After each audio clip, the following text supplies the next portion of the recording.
کامیابی کی پہلی سیڑھی کوشش ہے۔ کوشش سے غلطی، غلطی سے سبق، سبق سے تجربہ اور تجربے سے کامیابی حاصل ہوتی ہے۔ قدر اور وقت بھی کمال کے ہوتے ہیں۔ جس کی قدر کرو وہ وقت نہیں دیتا، اور جس کو وقت دو وہ قدر نہیں کرتا۔ زندگی اتنی مصروف بنا لو کہ دوسروں کے عیب دیکھنے کا وقت ہی نہ ملے۔ جب بھی تم چاہو تمہاری دعا عرش تک پہنچے اور مستجاب ہو جائے تو پہلے اپنے والدین کے لیے دعا مانگو۔ پسند اس کو نہ کرو جو دنیا میں سب سے زیادہ حسین ہو، بلکہ پسند اس کو کرو جو تمہاری عزت کرتا ہو۔ انسان جب اندر سے ٹوٹ جائے تو کسی بھی ماحول سے خوش نہیں ہوتا، چاہے آس پاس بہت محبت اور احساس کرنے والے لوگ ہی کیوں نہ ہوں۔ اپنے رب کو یہ نہ بتاؤ کہ تمہاری مشکل کتنی بڑی ہے، بلکہ اپنی مشکل کو یہ بتاؤ کہ تمہارا اللہ کتنا بڑا ہے۔ 4 غلطیوں سے بچو۔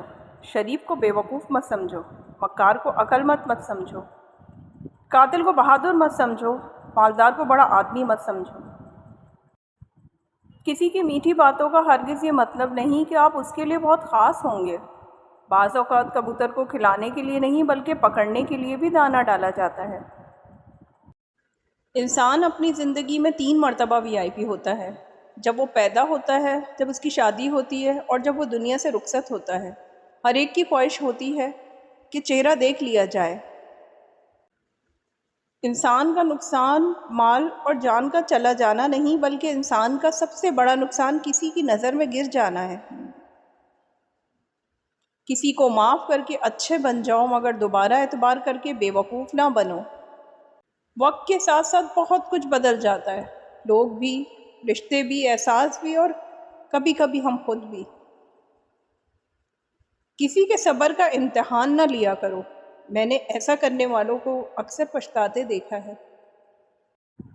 کبھی بھی خود کو اتنا قیمتی مت سمجھنا کہ ہر کوئی تمہیں دل سے نکال دے، کیونکہ جس چیز کی قیمت زیادہ ہوتی ہے اسے اکثر لوگ چھوڑ دیتے ہیں۔ آپ محبت کی بات کرتے ہو، ہم بات ہی محبت سے کرتے ہیں۔ لوگوں کے ساتھ ان کے کردار کے مطابق رویہ اختیار نہ کریں، بلکہ اپنی تربیت کے مطابق رویہ اختیار کیجیے۔ ایسے لوگوں سے بچیں جو لوگوں کے سامنے مذاق میں آپ کی عزت اچھالتے ہیں اور اکیلے میں آپ سے مخلص ہونے کا دعویٰ کرتے ہیں۔ دولت مند کی عاجزی، جوانی کی عبادت، غریب کی سخاوت اور گنہگار کی توبہ اللہ کو بہت پسند ہے۔ کسی کو ناراض کر کے اور کسی سے ناراض ہو کر نہیں سونا چاہیے۔ کیا پتہ ہم صبح جاگ ہی نہ سکیں یا وہی صبح ہمیں نہ ملے۔ خود کو غلط سمجھنے کی توفیق بھی اللہ کی طرف سے ملتی ہے، ورنہ تو لوگ غلط ہوتے ہوئے بھی خود کو صحیح سمجھتے ہیں۔